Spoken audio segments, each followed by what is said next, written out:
విజయ్ మరొక సంచలన నిర్ణయం తీసుకున్నారు. తొలి క్యాబినెట్లోనే మీటింగ్లో ఆయన కీలక నిర్ణయాలు తీసుకున్నారు. స్టాలిన్ ప్రభుత్వంలో జరిగినటువంటి అవినీతి పైన విజయ్ ఫోకస్ చేశారు.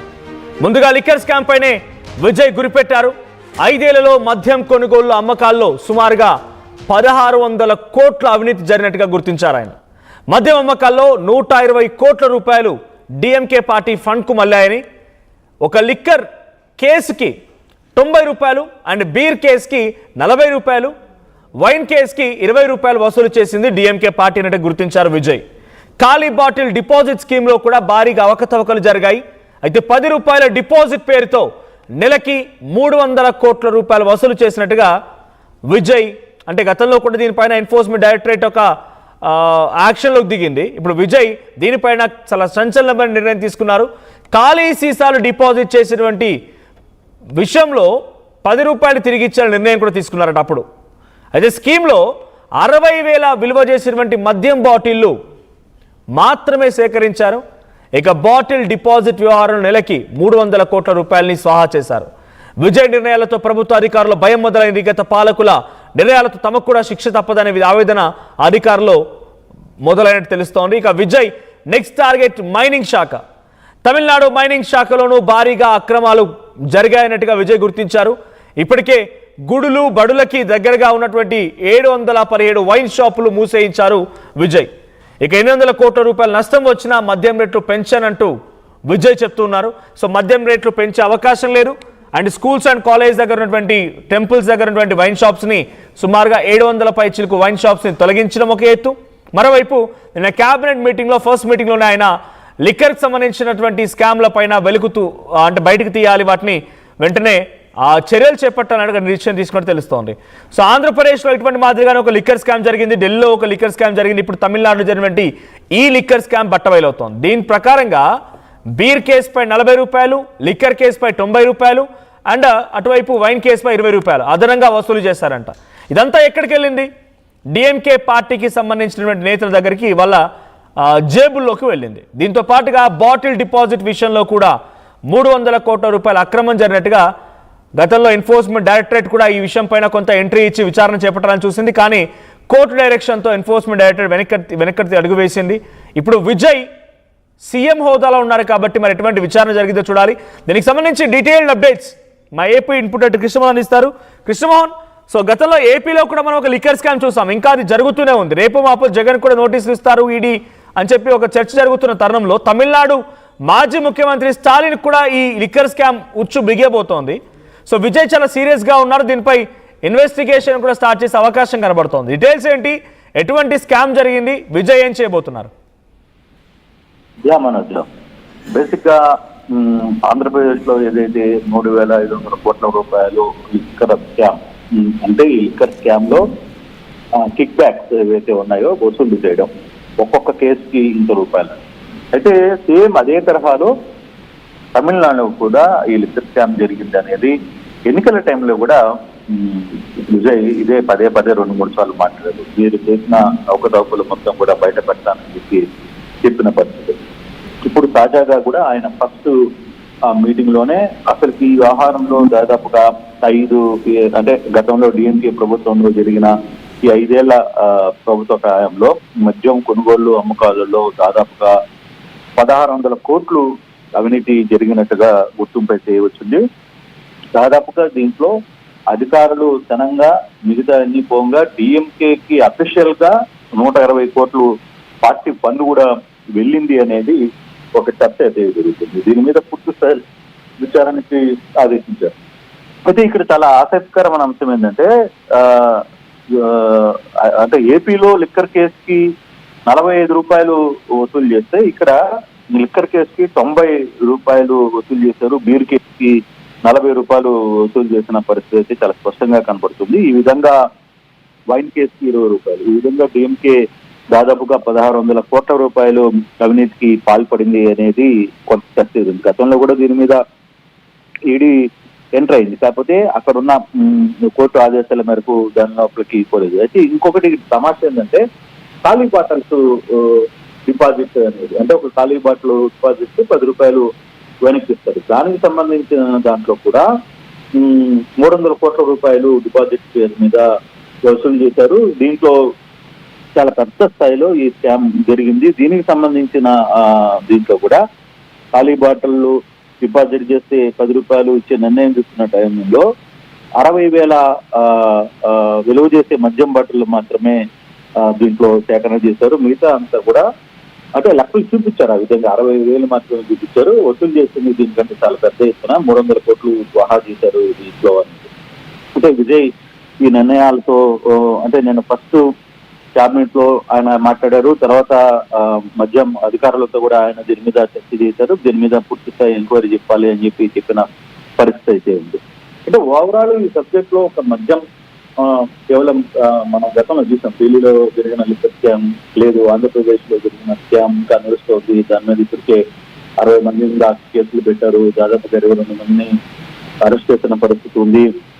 ఇప్పుడు తిరిగి అది తాడేపల్లి ఇంటి దాకా వెళ్తున్న పరిస్థితి కూడా మనం చూస్తున్నాం. ఈడీ నోటీసులు ఇచ్చే అవకాశం ఉందని తెలుస్తోంది.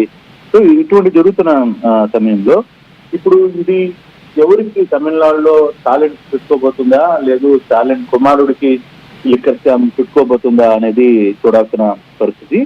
కేవలం లిక్కర్ ఒకటే కాదు, ఆయన మైనింగ్ వ్యవహారం మీద కూడా పూర్తి స్థాయిలో దృష్టి పెట్టారు. ఈ మైనింగ్ లో కూడా ఇసుక అక్రమ రవాణా, ఆ తర్వాత ఇతర అంశాలకు సంబంధించిన వ్యవహారంలో, సిలికాకు సంబంధించిన వ్యవహారంలో కూడా పెద్ద ఎత్తున అవకతవకలు జరిగాయి అనేది ఇప్పటికే చర్చ జరుగుతోంది. సో ఈ 2 ఎపిసోడ్స్ కానీ కొంత సీరియస్ గా తీసుకుంటే డిఎంకేకి కొంత ఇబ్బంది జరిగే పరిస్థితి అయితే ఉంది. ఇప్పటికే విజయ్ వ్యవహారం మీద చాలా సీరియస్ గా ఉన్నారు. దానికి సంబంధించిన పూర్తి స్థాయి ఇన్వెస్టిగేషన్ కొంతమంది అధికారులు ఇప్పుడే సీఎం దృష్టిలో కూడా పెట్టారు. జరిగిన అవకతవకలు ఎక్కడెక్కడ జరిగాయి, ఎక్కడెక్కడ ల్యాప్స్ జరిగాయి, ఎంత కోట్లు ఇవన్నీ జరిగాయి. అయితే ఇప్పటి వరకు అరెస్టులు అనే అంశం మీద ఇంకా రాల. అది రాబోయే రోజుల్లో త్వరగా ఆ అంశాల దాకా కూడా వచ్చే పరిస్థితి అయితే కనపడుతుంది. దీనికోసం సపరేట్ గా సిట్ వేస్తారా లేకపోతే ఏంటి వేస్తారా అనేది కూడా కొంత దగ్గరగానే కనపడుతుంది. దాదాపుగా ఇటీవల విజయ్ మద్యం కేసుకి సంబంధించి అంటే మద్యానికి సంబంధించిన స్కూళ్ళు, బడులు వాటి అన్నిటి దగ్గర కూడా మద్యం షాపులు తొలగించిన నేపథ్యంలో 800 కోట్లు తనకి నష్టం వచ్చినా సరే నేనైతే మద్యం రేట్లు పెంచనని చెప్తున్నాడు. అలాగే కొన్ని షాపులు తెరిచేది లేదు అని కూడా క్లియర్ ఇండికేషన్స్ అయితే ఇస్తున్న పరిస్థితి.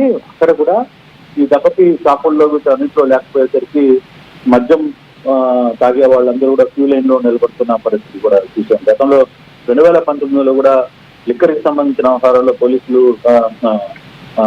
మద్యం షాప్ ఎదుటిగా ఏ విధంగా క్యూ లైన్ లో ఉండి టైం ప్రకారం మద్యం తీసుకున్నారో అదే విధంగా ఇక్కడ కూడా పరిస్థితి కనబడుతుంది. కానీ ఇది గవర్నమెంట్ కి నష్టమా లాభమా, ఓట్ బ్యాంకింగ్ పరంగా చూసుకుంటే ఏ విధంగా ఉంటుంది, అక్కడ ప్రజలు ఎట్లా రియాక్ట్ అవుతున్నారు. కానీ స్కూల్స్, దేవాలయాల దగ్గర షాపులు మూసివేయడం పట్ల విజయ్ ఒక మంచి మార్క్ మైలేజ్ వచ్చింది. కానీ దీని వ్యవహారంలో ఎలా ఉండబోతుంది అని చూడాలి. డిఎంకే దీని మీద ఏ విధంగా స్పందిస్తుంది అని చూడాలి.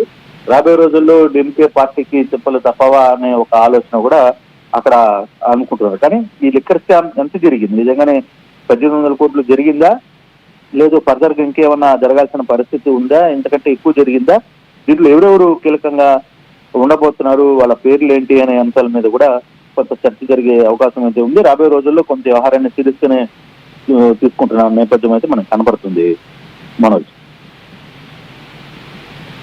40 రూపాయలు, 90 రూపాయలు, 20 రూపాయల చొప్పున వైన్ కేసు పైన, తర్వాత బీర్ కేసు పైన, లిక్కర్ కేసు పైన వసూలు చేశారంటే ఇది అఫీషియల్ గా గవర్నమెంట్ రిసీట్లు ఇచ్చి వసూలు చేసింది ఏం కాదు. మరి ఎవరు వసూలు చేసేవారు, ఏ స్థాయిలో వసూలు జరిగేవి, ఇక్కడ నుంచి ఎవరెవరికి ఆ అమౌంట్ అంతా వెళ్ళేది?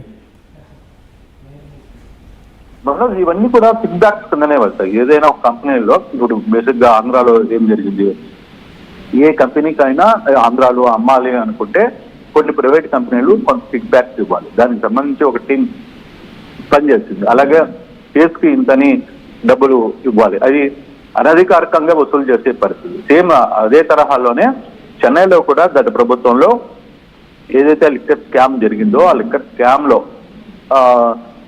కొన్ని బ్రాండ్స్ కు మాత్రమే అనుమతి ఇచ్చేవాళ్ళు. అక్కడ అనుమతి ఇచ్చిన వాటిల్లో కూడా ముందుగా రేట్ మాట్లాడుకుంటారు. ఇప్పుడు ఫర్ సపోజ్ ఒక 100 కేసులు ఈ రోజు ప్రభుత్వం తీసుకుంటుంది.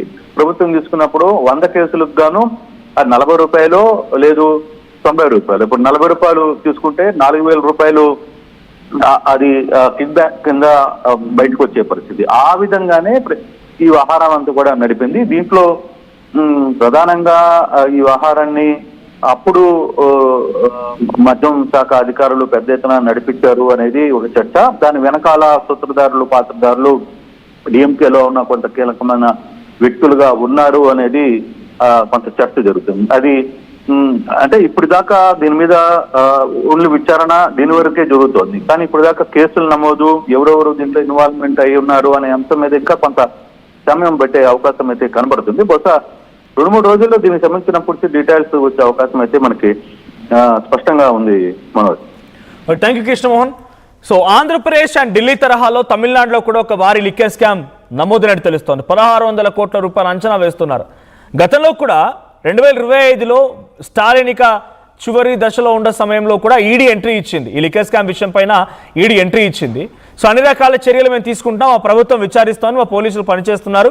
ఈడీ ఇక్కడ ఎంటర్ అవ్వాల్సిన అవసరం లేదు, రాష్ట్ర ప్రభుత్వాల గైడ్ లైన్స్ని దాటి మరి ఈడీ వ్యవహరిస్తోంది అని చెప్పి కోర్టుకు వెళ్ళేసరికల్లా అది స్టే పడింది, అట్లాగే ఆగిపోయింది. ఇప్పుడు ఈ విషయం పైన విజయ్ తన తొలి క్యాబినెట్లో మాట్లాడడం, దానిపై విచారణ చేస్తామని చెప్పడం, బాధితులని కఠినంగా శిక్షిస్తామని చెప్పడంతో కొంత ఆందోళన వ్యక్తమవుతోంది.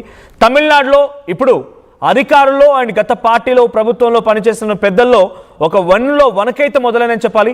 విజయ్ తీసుకున్న నిర్ణయాలు, విజయ్ యొక్క ఆలోచన తీరు పబ్లిక్ నుంచి కూడా హర్షం వ్యక్తమవుతోంది. వాళ్ళు కూడా కొంత పాజిటివ్గా ఉన్నారు విజయ్ పట్ల. సో 300 కోట్ల రూపాయలు ఈ కేవలం లిక్కర్ బాటిల్ డిపాజిట్ల విషయంలో స్కామ్ జరిగితే, అటు లిక్కర్ కేసు పైన 40 రూపాయలు, బీర్ కేసు పైన 90 రూపాయలు అండ్ వైన్ కేసు పై 20 రూపాయలు అదనంగా ఒక్కో కేసు పైన కూడా వసూలు చేశారట. మరి వసూలు చేసింది ఎవరు, ఎక్కడి వరకు ముడుపులు వెళ్ళాయి, ఏ రకంగా డిఎంకే పార్టీ ఫండింగ్లోకి వచ్చాయి, ఇలా అనేక కోణాల్లో కూడా విచారించే అవకాశం ఉంది. చూద్దాం మరి డిఎంకే స్టాలిన్ని విజయ్ ఈ లిక్కర్ స్కామ్ విషయం మొత్తం బయటకు తీసి అరెస్ట్ చేస్తారా, లేదు ఎప్పటిలాగానే కేవలం ప్రతిపక్షాలని అణచివేస్తే డెఫినెట్గా మళ్ళీ స్ట్రాంగ్ అవుతాయి కాబట్టి వదిలేస్తారా అనేది చూడాల్సిన అవసరం అయితే ఉంది. సో మీరేమనుకుంటున్నారు, విజయ్ నిజంగానే అంత డీప్గా